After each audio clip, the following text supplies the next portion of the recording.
Arreu dels territoris de la corona catalano-aragonesa fou molt nombrosa la presència de comunitats jueves. Alguns dels calls més destacats foren els de Barcelona, Girona, Tortosa, Palma, València o Perpinyà.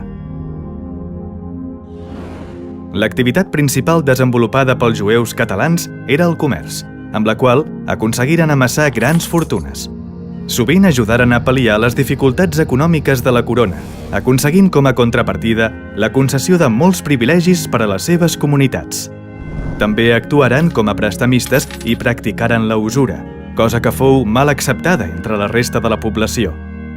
Per aquest motiu, tot i que la convivència entre cristians i jueus transcorria generalment de forma pacífica, la comunitat jueva fou utilitzada com a cap de turc en èpoques de crisi, males collites o epidèmies, essent acusats de tots els mals que assolaven la població.